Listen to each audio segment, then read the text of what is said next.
Hi, in this video we will look how Lakshmi Mittal created ArcelorMittal Steel and became a billionaire.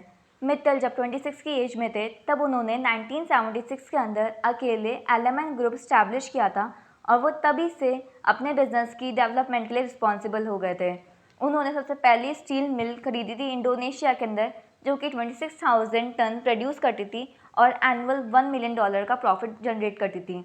Lakshmi Mittal ने जल्दी realise कर लिया था कि अगर उनको एक मेजर प्लेयर बनना है स्टील मार्केट के अंदर तो उनको ग्लोबल जाना पड़ेगा। जल्द ही लक्ष्मी मित्तल को रियलाइज़ हो गया था कि अगर उनको स्टील मार्केट के अंदर मेजर प्लेयर बनना है तो उसके लिए उनको ग्लोबल जाना पड़ेगा, जैसे कि car manufacturer, ship builder, iron and coal producer. तो उन्होंने डिटरमाइन किया कि वो स्टार्ट करेंगे कनाडा और जर्मनी की कंपनीज़ को एक्वायर करना, लेकिन जो उनको बिग ब्रेक की ज़रूरत थी वो उनको वहाँ से नहीं मिल पाया, तो फिर इसलिए वो कजाकिस्तान चले गए थे। जब फॉर्मर सोवियत रिपब्लिक एक फाइनेंशियल मैस में थी और बैंक करप्सी के कगार पे थी, तब मित्तल ने कंट्री की कामेट स्टील वर्क जो कि टर्मेटाउ सिटी जो कजाकिस्तान की है उसको एक नॉकडाउन प्राइस $400 मिलियन के अंदर एक्वायर कर लिया था। और इसके साथ ही अब जो मित्तल का बिजनेस था वो 14 कंट्रीज़ के अंदर एक्सपेंड हो चुका था और वो ग्लोबल प्रोड्यूसर बन गए थे स्टील के। 2004 के अंदर लक्ष्मी मित्तल ने मित्तल स्टील को क्रिएट किया था जब उन्होंने इस्पात इंटरनेशनल को एलिमेंट होल्डिंग के साथ में मर्ज किया था। Mittal steel largest steel maker बन चुकी थी पूरे वर्ल्ड के अंदर और 2004 में उसका शिपमेंट 42.1 मिलियन टन्स का हुआ था और उनका जो प्रॉफिट था वो भी $22 बिलियन के ऊपर जा चुका था। 2006 के अंदर लक्ष्मी मित्तल 58 की एज में पूरे वर्ल्ड को चौंका दिए थे जब उन्होंने सारी यूरोपियन एस्टैब्लिशमेंट्स को बीट किया था आर्सलर स्टील्स को एक्वायर करके। आर्सलर के चेयरमैन थे गाय डॉली, उनको अपने जो कंट्रोवर्शियल वर्ड्स थे जिन्होंने मित्तल स्टील के लिए बोले थे वो वापस लेने पड़े थे। उनके वर्ड्स थे Mittal steel as a company of Indians paying with money monkey. जो क्रिएशन है आर्सलर मित्तल की जो कि बिगेस्ट स्टील कंपनी है अर्थ के अंदर, अब उसकी वर्थ 100 बिलियन पाउंड के ऊपर जा चुकी है। और लक्ष्मी मित्तल ने एक नया ग्रुप लॉन्च किया था जिसको वो हेड कर रहे थे वर्ल्ड वाइड कमोडिटीज़ के अंदर। उसकी जो प्राइसेस है स्टील की वो अब स्काई रॉकेट की तरफ जा रही है क्योंकि एक टन की जो कीमत थी 2002 में वो थी $240, अब आज के टाइम पे वो $1000 के ऊपर जा चुकी है। आर्सलर मित्तल वो पहली कंपनी थी जिसने एक साल के अंदर 100 मिलियन टन स्टील प्रोड्यूस किया था। आज के टाइम पे आर्सलर मित्तल के अंदर 3 लाख एम्प्लॉयज़ 60 कंट्रीज़ में काम करते हैं। और एक बार एक इंटरव्यू में लक्ष्मी निवास ने बोला था आर्सलर मित्तल के लिए that there is the opportunity to grow.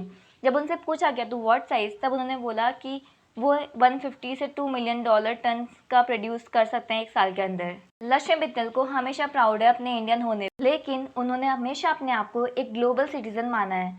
उनकी शादी उषा मित्तल से हुई थी जिनसे उनको एक लड़का और एक लड़की है जिनका नाम है आदित्य एंड वनीशा।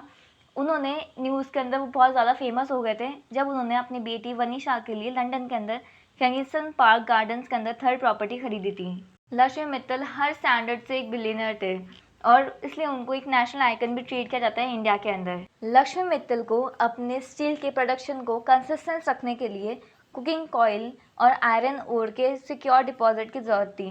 इसके लिए उन्होंने ऑस्ट्रेलिया एंड रशिया की कोल माइंस को एक्वायर करना स्टार्ट किया और उसी को आर्सलर मित्तल के अंदर मर्ज कर दिया।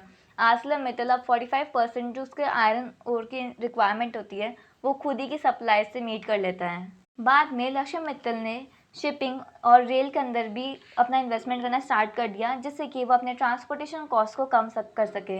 अब उनकी सप्लाई चेन में सिर्फ एक ही पार्ट उनके बाहर का रह गया था जो कि था ऑयल और गैस। 2002 के अंदर लक्ष्मी मित्तल एक पॉलिटिकल स्कैंडल में फंस गए थे British prime minister Tony Blair के साथ में। बाद में वो आईसीआईसीआई बैंक लिमिटेड के डायरेक्टर बन गए थे और केलॉन्ग स्कूल ऑफ मैनेजमेंट यूएसए के एडवाइजरी बोर्ड में थे। 2005 के अंदर फोर्ब्स की मैगजीन की लिस्ट के हिसाब से वो वर्ल्ड के 3rd रिचेस्ट मैन थे और रिचेस्ट नॉन अमेरिकन थे अपनी $25 बिलियन की वेल्थ से। वो लगातार 5 सालों के लिए फोर्ब्स की जो लिस्ट थी 10 रिचेस्ट बिलियनर उसके अंदर थे। वो ब्रिटेन के वेल्दिएस्ट पर्सन थे। उनका जो घर था कजाकिस्तान के अंदर उसको उन्होंने 2003 के अंदर $128 मिलियन के लिए खरीदा था जो कि सबसे ज़्यादा एक्सपेंसिव घर था जो उन्होंने अभी तक खरीदा है। 2004 के अंदर उन्होंने अपनी बेटी की शादी के अंदर $55 मिलियन खर्च कर दिए थे। इन द कंक्लूजन मैं ये बोलना चाहती हूँ कि लक्ष्मी निवास मित्तल एक रियली उन्होंने प्रूव कर दिया था कि जो हमारा माइंड सोचता है, बिलीव करता है, वो अचीव भी कर सकता है। अगर हमारे आज के यूथ अगर लक्ष्मी मित्तल से इंस्पायर होकर के वैसा बनने की ट्राई करते हैं तो हमारा जो पूरा वर्ल्ड है वो एक बेटर प्लेस होगा रहने के लिए।